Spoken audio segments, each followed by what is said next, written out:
2 hours ago, a directive reached CENTCOM headquarters that represents the most aggressive military order issued against Iran in 4 decades.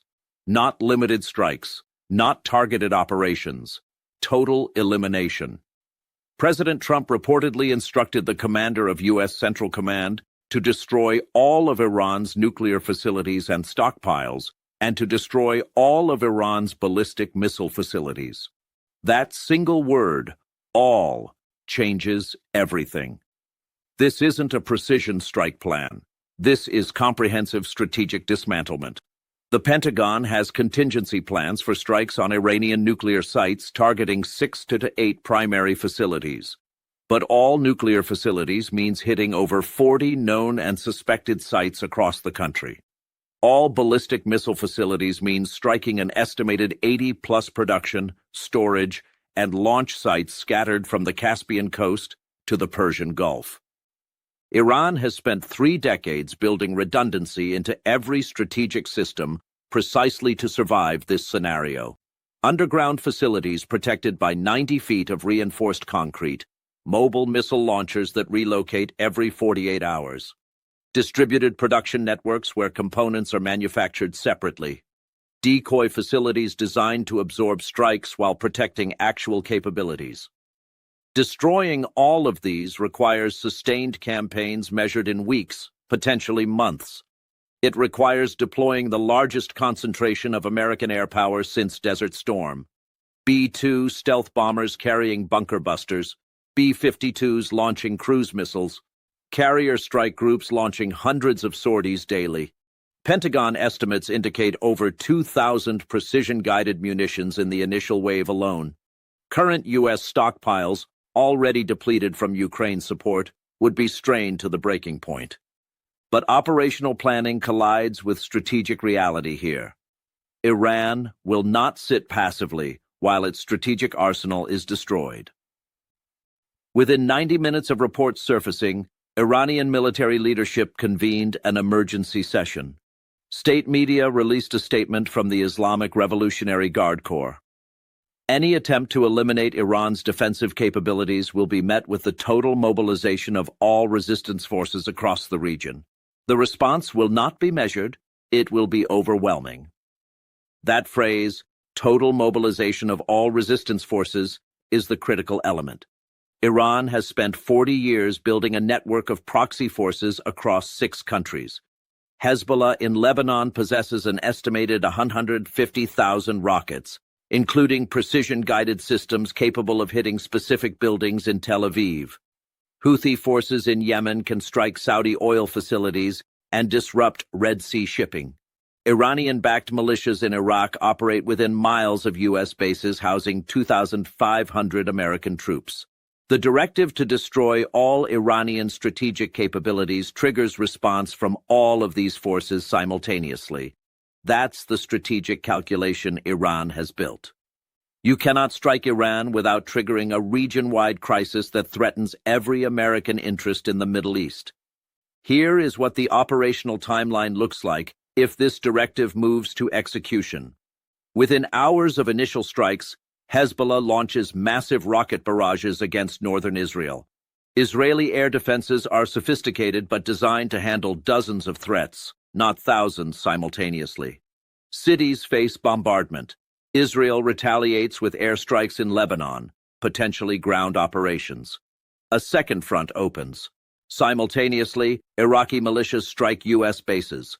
American forces take casualties. The U.S. responds with counterstrikes. Iraq's fragile government faces impossible choices. Anti-American sentiment surges. In Yemen, Houthis launch anti-ship missiles at commercial vessels in the Red Sea. Global shipping faces massive disruption. Iranian naval forces deploy mines across the Strait of Hormuz. Even if they don't close it completely, the threat alone sends oil prices into crisis territory. 21% of global petroleum moves through that choke point. Oil markets reacted to initial reports within minutes. Crude futures jumped 12%, the largest single-session spike since 2022. Energy analysts project that if operations commence, sustained supply disruptions could push Brent crude to $200 per barrel. American gas prices would exceed $7 per gallon. European allies already struggling with energy costs from Ukraine face economic catastrophe. A former CENTCOM operations officer stated anonymously, "We have the capability to hit every target on that list. The question isn't, can we do it? The question is, what have we accomplished when Iran's allies have fired 50,000 rockets, closed the Strait of Hormuz, and turned Iraq into a war zone? You've destroyed facilities that can be rebuilt. You haven't destroyed Iran's will or capability to impose costs." That's the strategic paradox. The directive orders total destruction of nuclear and missile facilities, but Iran's actual deterrence doesn't rely primarily on those facilities.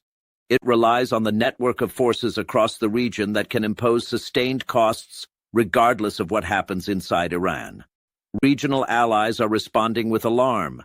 Israel publicly supports strikes on Iranian nuclear facilities, but privately worries about Hezbollah retaliation that could devastate Israeli cities. Saudi Arabia fears attacks on oil infrastructure.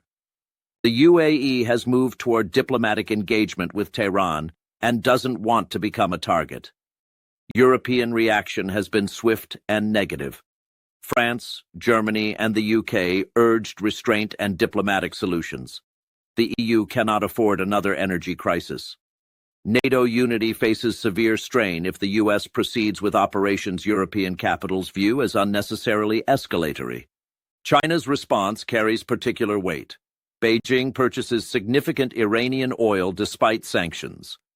China's foreign ministry issued a sharp statement condemning unilateral military action and calling for dialogue. Translation: Beijing will continue supporting Iran economically regardless of American military action. Russia, already coordinating with Iran in Syria, condemned the reported directive. Moscow has incentives to see the United States bogged down in Middle East conflicts that divert attention from Ukraine. Russian intelligence and diplomatic support could help Iran sustain resistance far longer than American planners anticipate. So where does this scenario lead? Three pathways emerge. First, the directive is walked back after Pentagon briefings detail the operational requirements, expected casualties, economic disruption, and lack of allied support. Military planners convince political leadership that comprehensive strikes create more problems than they solve. Second, operations commence but are scaled back from all facilities to critical facilities as costs become apparent. Limited strikes occur. Iran retaliates proportionally. Both sides eventually de-escalate, claiming victory while leaving the fundamental conflict unresolved. Third, operations proceed as directed. Thousands of strikes over weeks. Massive Iranian retaliation across the region. Oil markets in crisis. American forces taking casualties in multiple countries. Allies distancing themselves. International condemnation. And at the end, Iran's nuclear program delayed but not eliminated, its missile capabilities degraded but not destroyed, and regional chaos that takes years to stabilize. The directive uses the word all, but achieving all requires resources, time, allied support, and strategic clarity that may not exist. The gap between the order and the operational reality is where this scenario becomes genuinely dangerous. 2 hours ago, a directive was reportedly issued that could reshape the Middle East.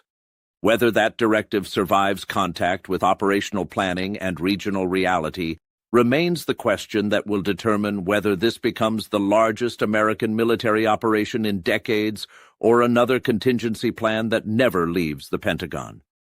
Washington has the weapons to strike all the facilities. What it may not have is answers for what happens when all of Iran's regional allies strike back simultaneously.